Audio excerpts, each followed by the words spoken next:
ఇగో survey బేష్ కులగణన సర్వేలో పాల్గొన్న ఎమ్మెల్సీ కవిత నవ్వుతూ ఎన్యూమరేటర్లకు సహకరించి వివరాలు అందిత ఆమెను చూసి తెలివి తెచ్చుకుంటూ కాంగ్రెస్ నేతల హితవు అంటూ ఒకరోజు చూస్తూ ఉన్నాం. సో దీని గురించి ఒకసారి చూద్దాం. సో కవిత తెలంగాణ ప్రభుత్వం ప్రతిష్టాత్మకంగా చేపట్టిన కులగణన సర్వే విజయవంతంగా సాగుతుంది. శనివారం ఎన్యూమరేటర్లు బంజారా హిల్స్లోని బీఆర్ఎస్ అధినేత కూతురు ఎమ్మెల్సీ కవిత ఇంటికి వెళ్లి కుటుంబ సభ్యుల వివరాలు నమోదు చేసుకున్నారు.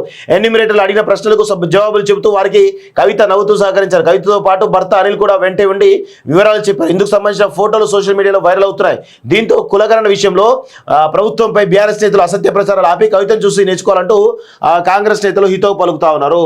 సో ఇది కులగణన సర్వే జరుగుతూ ఉన్నటువంటి దాంట్లో కవిత చాలా పాల్గొని కులగణన సర్వేకి సంబంధించినటువంటి ఎవరైతే వచ్చారో ఎన్యూమరేటర్లకు సహకరించి వారితో కూడా ఈ కులగణన సర్వే బాగుందని చెప్పేసి కూడా వాళ్ళతో చర్చించినట్టు తెలుస్తూ ఉంది. ఏ విధంగా కులగణన సర్వే ఏ విధంగా జరుగుతుంది, రాష్ట్ర వ్యాప్తంగా ఏమైనా అడ్డంకులు వస్తూ ఉన్నాయా అని చెప్పేసి చెప్పిన క్రమంలో ఎన్యూమరేటర్లు కూడా బాగానే జరుగుతుందని చెప్పేసి వాళ్ళు కూడా ఒక మంచి సంభాషణ జరిగినట్టు తెలుస్తోంది. సో మొత్తానికైతే కవిత కేటీఆర్కు ఒక బిగ్ షాక్ ఇచ్చిందనే చెప్పొచ్చు వాస్తవంగా.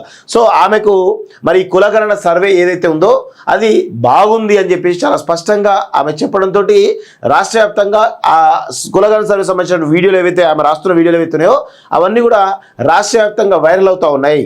సో కులగణన సర్వే బాగుందని చెప్పేసి ఆమె కితాబు ఇవ్వడంతో మరి ఈ చర్చను కేటీఆర్ ఎటువైపు తీసుకోబోతారో అనేటువంటి విషయం కూడా ఒక బలమైనటువంటి చర్చ అయితే జరుగుతూ ఉంది.